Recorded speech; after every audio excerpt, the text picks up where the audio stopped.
Me gustaría preguntarte, ¿alguna vez has sentido culpa, vergüenza por haber hecho algo que al Señor no le agrada?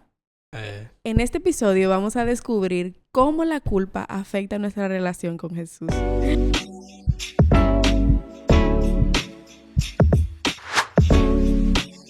Hola familia, qué bueno que estás ahí, qué bueno que estás viendo este episodio de Puro Podcast. ¿Cómo estás, papi? Estoy bien, realmente. Muy feliz, muy contento. Creo que este va a ser un gran episodio donde Dios nos va a hablar mucho. La verdad es que el Señor puso en mi corazón este tema porque he visto más de una vez cómo la culpa y la vergüenza por cosas que vivimos o que hicimos alejan nuestro corazón del Señor. Nos hace sentir indignos y tenemos una reacción inmediata que es escondernos del Señor. Y me gustaría iniciar definiendo qué es la culpa. La culpa es un estado del alma. Cuando cometemos un error, cuando cometemos una infracción contra el Señor, ya sea en el pasado o algo que pasó en el presente, la sensación que sentimos es de culpa. Y es un sentimiento que en su inicio viene con la intención de hacernos arrepentirnos de lo que hemos hecho. Claro. Pero que si no somos conscientes y no hacemos lo que tenemos que hacer en el momento, esa sensación se va a quedar dentro de nosotros y esa alma fuera de paz va a buscar formas de encontrar paz en otras cosas. Y voy a usar tu iPad para recostar mi teléfono. Dale, métele nomás. Bueno, ¿sabes que el otro día estábamos viendo con Naya la película de Lion King, creo que se llama? Sí, eso de El Rey León. Bueno, El Rey León. Y en un momento, el Simba pierde a su papá. Lo mató su hermano. Sí. Mufasa le tiró así por el precipicio y cayó. Sí. Y Naya no le gusta esa parte. No le gusta esa parte. Se pone muy triste. Sí. Pero lo que me llama la atención es lo que viene después de eso. El papá de Simba murió intentando rescatarlo a él de una estampida de animales que venían. Y me llama la atención algo que hizo Mufasa, porque la intención de Mufasa, bueno, no tiene que ver su intención, pero quiero decir, era quitarle el reino a su hermano. Claro, él quería ser el rey. Sí. Entonces, Mufasa, cuando pasa el accidente y muere el rey, va hacia Simba y lo que hace es hacerle sentir completamente culpable por lo que sucedió, haciéndole creer que por su culpa su papá había muerto. Sí. Siendo que quien tiró a su papá del precipicio fue el mismo Mufasa. ¿Y qué pasó después con Simba? Simba era el que iba a ser el rey después, él el sucesor. Exactamente, el sucesor. Y legítimamente era el rey. Sí, exacto. Bueno, ¿y qué pasó con él? Esa carga que él sintió en ese momento lo hizo que él se fuera del entorno familiar, de la promesa que él tenía de que él iba a ser el rey de ese lugar, y lo llevó a otro lugar donde él intentó ser cualquier cosa menos un león y mucho menos un rey. Que al final él tenía que dirigir toda la selva. Sí. Y estaba ahí corriendo detrás de Hakuna Matata, Timón y Pumba, él estaba corriendo por todo. Ahora, pero es muy interesante esto, cómo las palabras precisas en un momento de crisis o que tú estás vulnerable, puede generar un sentimiento de culpa y frenarte de lo que tú tienes que lograr. Así es. Porque estaba ya todo escrito. O sea, muere el papá y el siguiente automáticamente es el hijo que tiene que ser el rey. Sí. Pero Mufasa se buscó la vuelta, le dijo 2 o 3 palabritas elaboradas, produjo culpa en el corazón de Simba y ya lo deshabilitó totalmente por un largo tiempo hasta que él se dio cuenta realmente quién era. Ahora, si nosotros traemos eso a nuestra vida, ¿cuántos pensamientos has tenido en tu mente que te han frenado? Por palabras que otras personas han dicho, o palabras que vos mismo te has dicho, y ha generado ese sentimiento de culpa dentro de ti y te ha frenado de cumplir el propósito que Dios tiene para tu vida. Así es. Y bueno, la verdad es que es muy difícil, ¿verdad? Nosotros tenemos esta naturaleza que es una naturaleza pecaminosa a raíz de lo que hicieron Adán y Eva en el jardín del Edén cuando desobedecieron al Señor. Y me llama la atención porque lo que sucedió después de su desobediencia fue vergüenza y culpa. ¿Qué hicieron ellos cuando comieron el fruto prohibido? Ellos se hicieron ropa porque sintieron vergüenza. Claro. Y se escondieron del Señor. Ellos venían de tener una relación abierta con el Señor, una relación donde ellos podían comunicarse de forma abierta. No tenían ningún protocolo para acercarse al Señor. El Señor venía, se comunicaba con ellos, se paseaba con ellos en medio del jardín. Y a raíz de ese suceso, ellos se escondieron del Señor creyendo que Él no los iba a no iba a ver lo que ellos habían hecho. Y de hecho el Señor le pregunta, ¿qué pasó? ¿Qué hicieron? Y ahí ellos le relatan, nadie se quiere hacer responsable, la mujer que me diste, bueno, todo un... Ya cada uno se tiró la culpa al otro. Sí, la mujer le echó la culpa a la serpiente y así, bueno. Pero la realidad es que ciertamente la consecuencia, el pecado va a tener su consecuencia. Y la consecuencia del pecado muchas veces es dolorosa. Y dice la palabra, bueno, siempre. Dice la palabra, de hecho, que la paga del pecado es muerte. Sí. ¿Entendés? Entonces, nunca va a ser fácil el darnos cuenta de que hemos pecado y arrepentirnos de forma inmediata. Pero es algo que debemos hacer de forma intencional para evitar que la culpa entre en nuestro corazón. Porque ¿qué pasa? Cuando nosotros cometemos un error, cuando nosotros pecamos contra el Señor, de inmediato le damos entrada al enemigo. Es una legalidad que le damos al enemigo para que tome lugar de esta área de nuestra vida. Entonces, si nosotros no somos conscientes de lo que acabamos de hacer y nos arrepentimos oportunamente, ¿qué va a hacer el enemigo? Lo mismo que hizo con Simba. Mufasa va a culparnos. Sí. Va a generar culpa, va a generar vergüenza. ¿Y cuál va a ser la reacción? Muchas veces es que nosotros nos escondemos. Nos vamos. Bueno, voy a irme delante del Señor, voy a hablar de todas las otras cosas, pero este tema que me causa vergüenza, ese no voy a hablar con el Señor. Claro, y nosotros tenemos que tener en cuenta algo. La culpa en sí misma no es mala. ¿Entendés? Vos en un momento hacer algo, cuando haces algo malo, en un momento, ese sentimiento que viene de culpa, qué malo que hice, está bien. O sea, dispara algo dentro de ti para que tú te des cuenta de que pasó algo que no está bien. Claro. O sea, nosotros tenemos un código moral dentro que cuando vos haces algo en contra de ese código, sí o sí genera ese sentimiento de esto no está bien. Exacto. Ahora bien, ¿cómo yo canalizo esa culpa? O sea, esa culpa o me puede llevar a yo arrodillarme y pedir perdón porque hay una respuesta al pecado. Sí. O sea, no fue que ellos pecaron, Dios los sacó del huerto y ya está, y se van a morir. No. Dios dijo, tranquila, la serpiente te hirió en tu talón, pero tú la vas a herir en la cabeza.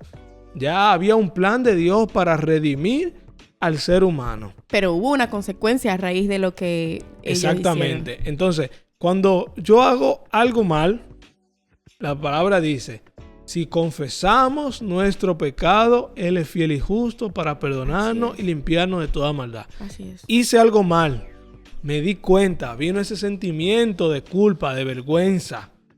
Eso tiene que activar en mí, sí, está mal lo que hice.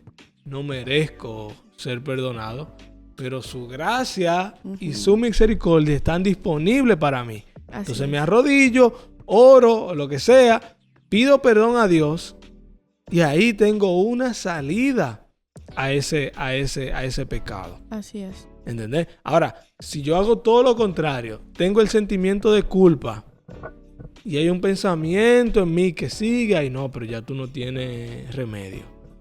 Otra vez lo mismo. 8 veces ya lo hiciste en esta semana. Vas a pedir perdón por el mismo pecado. Y ya tú como que tienes a Dios de relajo. Sí. Así es otra cosa. Sí. Pues tú crees que la gracia de Dios es de balde. Sí. Entonces vienen todos esos pensamientos que nosotros mismos producimos en nuestra mente, que deben de ser reemplazados por su palabra. Exactamente. Si confieso mi pecado, Él es fiel y justo para perdonarme y limpiarme de toda maldad. Cuando yo entiendo eso y pido perdón, eso deshabilita cualquier sentimiento de culpa. Porque yo sé que contra quien yo pequé, esa persona ya me extendió la mano.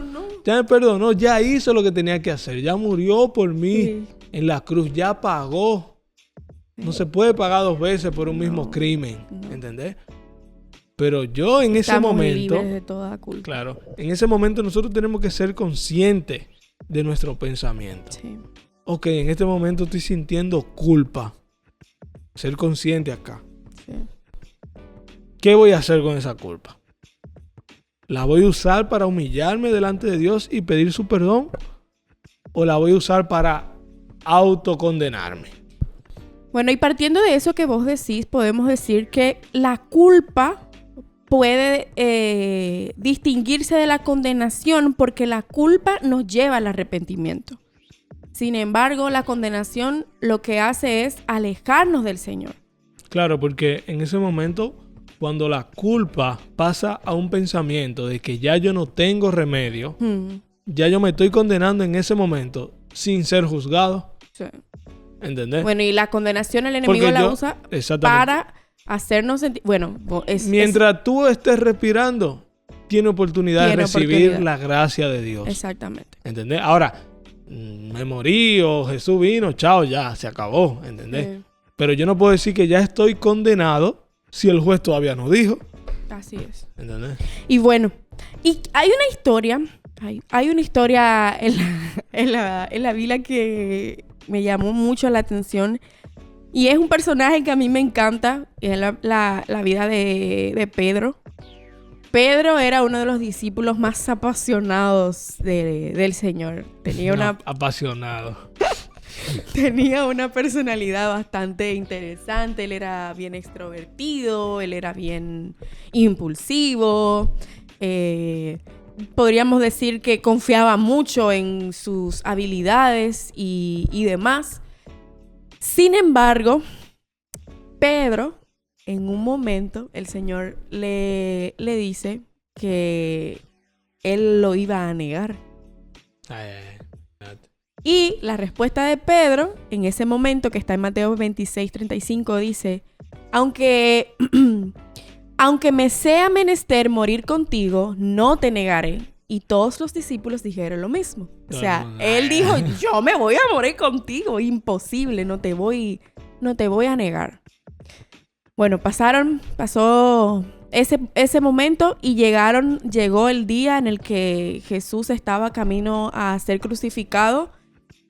Y se encuentra Pedro en esta situación donde él negó a Jesús 3 veces. Y cuando cantó el gallo, parece que su mente hizo un clic y él se dio cuenta de lo que había hecho. Y hubo un momento en el que el Señor lo miró y esa mirada del Señor Me imagino que provocó en él quebrantamiento, porque ahí él se dio cuenta, Dios mío, hice lo que Jesús me dijo que iba a hacer y yo no quería hacer eso. ¿Y qué hace Pedro después de eso?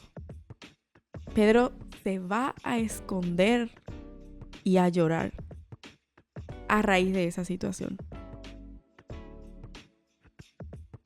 Y me imagino el sentimiento de Pedro de vergüenza, porque eso provoca el pecado, vergüenza, de culpa por haber fallado, aún sabiendo que el Señor le había advertido. Incluso que, el Señor le advirtió.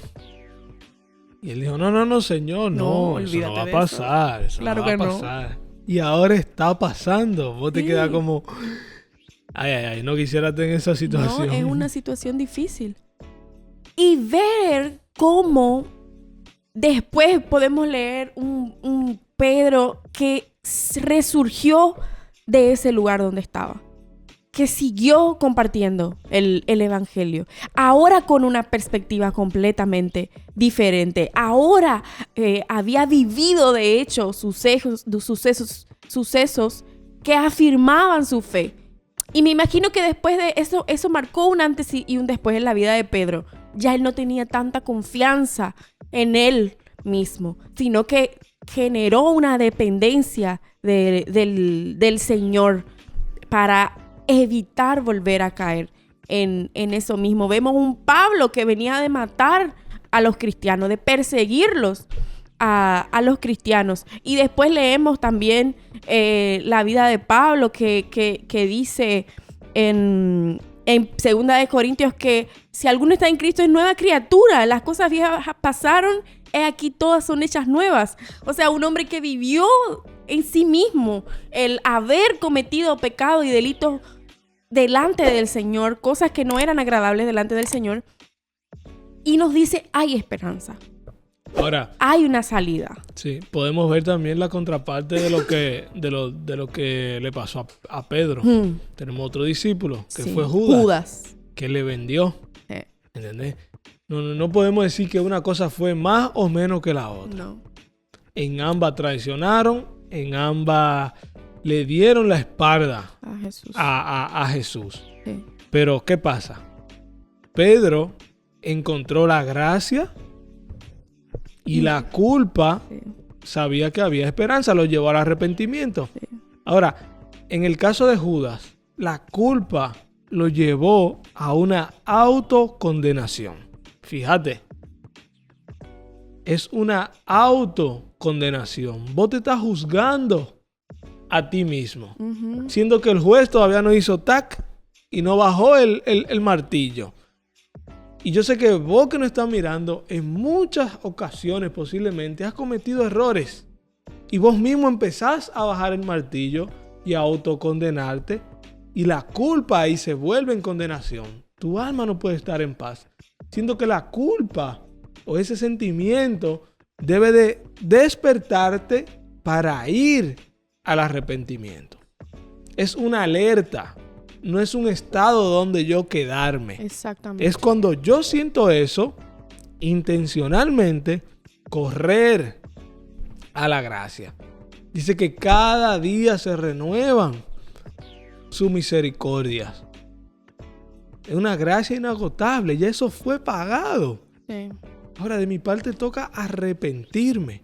Totalmente. Entonces, más allá de yo autocondenarme, como fue la ocasión en el caso de Judas, sí, yo debería de correr a aquel. ¿Qué hizo Jesús después? ¿Me amas? Sí. Le miró a la cara. 3 veces le dijo, ¿me amas? Por cada vez que le negó. ¿Me amas? Y le dio tarea, apacienta mis ovejas. ¿Me ama? Apacienta mis ovejas. Ahora Dios te está diciendo, te amo. Te amo. Deja de culparte y condenarte por lo que ya yo pagué en la cruz. Porque así como dijimos hace un rato, la culpa nos deshabilita. La culpa nos aleja de disfrutar de esa salvación que el Señor nos ha regalado a través de la cruz. Así es. Nos aleja de Él Y quiero leer ahora cómo podemos identificar la culpa en nuestras vidas el día de hoy. Así como dijimos hace un rato, una de las señales de que quizás estamos enfrentándonos a la culpa es a través de los excesos. Bueno, hace un rato mencionamos escondernos, que es la primera reacción que tenemos al ¡ay, no quiero que me vean porque ya hice desastre! Y intentamos muchas veces, fallidamente, escondernos del Señor porque no hay forma de que nos podamos esconder de Él. Él ya conoce todo lo que nosotros hicimos, incluso lo que pensamos y lo que no hemos hecho y que vamos a hacer en el futuro, ¿verdad? Pero nosotros necesitamos ser conscientes y exponernos delante de Él y exponer la situación de nuestro corazón para recibir perdón ante esa situación, ¿verdad? La primera forma en la que podemos identificarla es escondernos. Escondernos físicamente, de hecho, no querer salir, no querer volver a juntarnos con nuestros amigos que son cristianos, no querer ir a la iglesia, no querer hablar con mi líder, no querer de muchas formas. También escondernos en nuestra oración, esconder esa área de mi vida, no hablar de eso, no orar sobre eso, porque quizás yo siento, ya no tengo más solución, ya pedí perdón 500 veces por esto. Y también los excesos. Habíamos dicho al principio que es un estado del alma fuera de paz. Sí. Y cuando el alma está hecha para estar en paz, para estar en comunión con el Señor, para estar tranquila, y cuando está fuera de eso, ella va a hacer todo lo posible para volver a estar y hay también paz. Un instinto de supervivencia. Sí. O sea, el cerebro, cuando vos tenés sentimientos, él está buscando, si son negativos, la forma de cómo apagar eso. Claro. ¿Entendés? Entonces, vos no sabes por qué estás triste, entonces, y anda a comprar. Y bueno, en ese momento compraste cosas en internet y te sentiste como excesivamente. Un poquito tranquilo, pero después vuelve. Bueno, y te genera dopamina. Esa dopamina te tranquiliza un rato, pero después claro, tenés que enfrentar nuevamente esa situación. Exactamente. Y a veces el alma no siempre busca en el lugar correcto. Correcto, exactamente. Entonces, y bueno, hay que ser bien intencionales para decir, vos necesitas ir a Jesús. Sí. No ocultar esa área que quiero poner ahí como que no se vea, que es la que está generando culpa. Sí. Y está produciendo que mi alma se agite. Sí. ¿Entendés? Entonces ahora el momento cuando Dios dice que tú te arrepientes y Dios dice, tus pecados te son perdonados. Esa alma hace así. Se apacienta. Se calma. Vamos. Sí. Y bueno, esos excesos pueden ser, como bien vos dijiste, las compras, el alcohol, la comida, las salidas, no querer estar en tu casa, querer estar con gente todo el tiempo rodeado para no pensar quizás en esa situación o en eso que te tiene fuera de paz. Y otra cosa también es la hostilidad y la reactividad. Nos volvemos hostiles y reactivos cuando alguien quiere tocar cerca de esa herida donde nosotros estamos ocultando algo. Si vos... vamos a poner un ejemplo ficticio, tuviste relaciones con tu novio y te sentís culpable, sentís vergüenza, el enemigo está trayendo condenación a tu vida. Cada vez que alguien te quiera mencionar el tema, vos podés o esconderte y no querer hablar. Y ni siquiera cuando no se menciona de forma directa. Sí. Vos estás escuchando que se está hablando de eso y no tiene que ver nada contigo. Exacto. Y ya tú estás así como, ¿a quién que le voy a pegar acá? Sí. O empezar a responder de forma para justificar o para intentar esconder de alguna forma algo que ni siquiera se te está evidenciando en ese momento, pero que el corazón ¿y qué tiene esa necesidad en ese momento? Tiene esa necesidad de cubrir, digamos. Y bueno, Una vez que nosotros identificamos que tenemos un corazón que está viviendo una situación de culpa y de condenación y de vergüenza, hay 3 cosas que nosotros podemos hacer. Lo primero es arrepentirnos. Y pienso ahora en esta historia de que es el propósito inicial de la culpa. Sí, exactamente. Pienso, por ejemplo, en esta mujer, la mujer adúltera, cuando la encontraron en el acto mismo del adulterio. Se juntaron todos para apedrearla y Jesús le preguntó: ¿quién está libre de pecado? Que tire la primera piedra. Nadie te culpa, yo tampoco te condeno. Eres libre. Vete y no peques más. Arrepiéntete y no peques más. No lo vuelvas a hacer. El arrepentimiento. Y sabes también a quién pienso también ahora, en la mujer esta que tenía varios maridos también, que estaba buscando agua en el pozo. En Samaria era, ¿verdad? Sí. Bueno, ella se encontró con Jesús en ese momento y Jesús le da el agua de vida y provocó en ella arrepentimiento.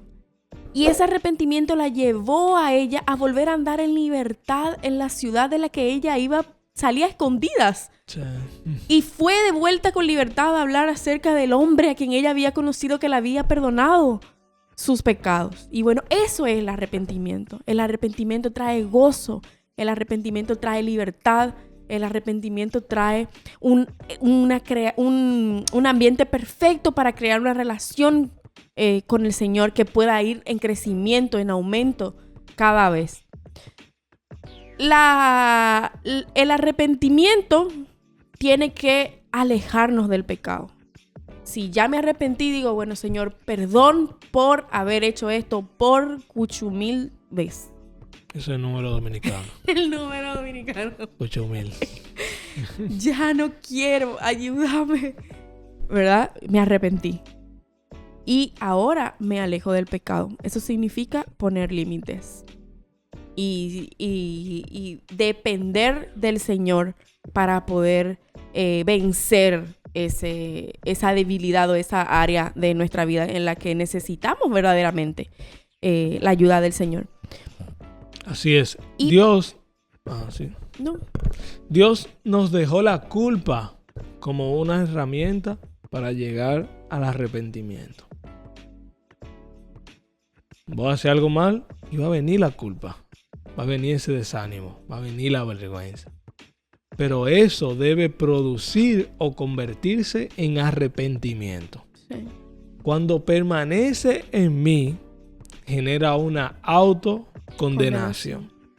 Entonces, hiciste algo mal, pecaste, tu mente ya tiene que estar ahí programada. Ok, este sentimiento tiene que llevarme a humillar mi corazón delante de Dios y a pedir perdón. Si hay mucho tiempo que está pasando y medio que no se mueve, debes de buscar ayuda. Uh-huh. Incluso hay situaciones a veces que nos pasan que a nosotros mismos nos cuesta gestionarla emocionalmente y nos traban. Pero hay personas a tu alrededor que te pueden ayudar. Mira, Tani, me siento de esta forma, de esto, lo otro. Sí. Ayúdame. A veces nuestra mente se cierra y no puede ver el panorama claramente. Vos tenés personas cerca de vos que Dios usa, que también te pueden ayudar. A veces cuando la culpa y la vergüenza ya permanece por mucho tiempo, ya se crea toda una coraza y se complica. Pero vos estás a una oración de tu libertad. Así es. ¿Y cuál es esa oración? Jesús, perdón. Estoy arrepentido. Te fallé. Pero estoy tan agradecido porque ya tú pagaste por esto en la cruz. Te recibo en mi vida como mi Señor y mi Salvador. Yo quiero que tú vivas conmigo porque yo voy a vivir para ti. Así es. Amén. Amén. Y sabes que me viene así a la mente Romanos 8:28 que dice: que ni la muerte, ni lo alto, ni lo profundo, ni ninguna cosa creada podrá separarnos del amor de Dios. El enemigo va a hacer todo lo posible para que vos pierdas tu salvación. Va a traer culpa, va a traer condenación, va a hacernos caer, intentar hacernos caer, a avergonzarnos. Pero el Señor ya pagó por cada uno de los pecados que vos cometiste, que vas a cometer en el futuro, aunque vos no quieras. El Señor ya pagó por ellos. Y la forma de nosotros mantenernos en esa vida que el Señor nos ha regalado, una vida de libertad, una vida de gozo, una vida libre de culpa, de condenación, es acercándonos al Señor. Cada día. Nosotros no somos entes independientes que podemos vivir con nuestras propias fuerzas. Vos podés subsistir un día quizás, pero al segundo día tu fuerza no va a ser suficiente. Vos necesitas al Señor, yo necesito al Señor, nosotros le necesitamos.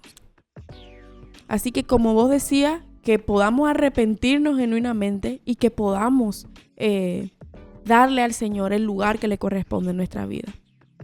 Así es, gracias por quedarte hasta el final. Este episodio, si fue de bendición para ti, puede ser de bendición para alguien más. Por eso te pedimos que compartas, comentes, le dé like, porque esto tiene que llegar a muchas personas. Así es. Esto es Puro Podcast. Nos vemos la próxima semana. Chao, chao. Chao, chao.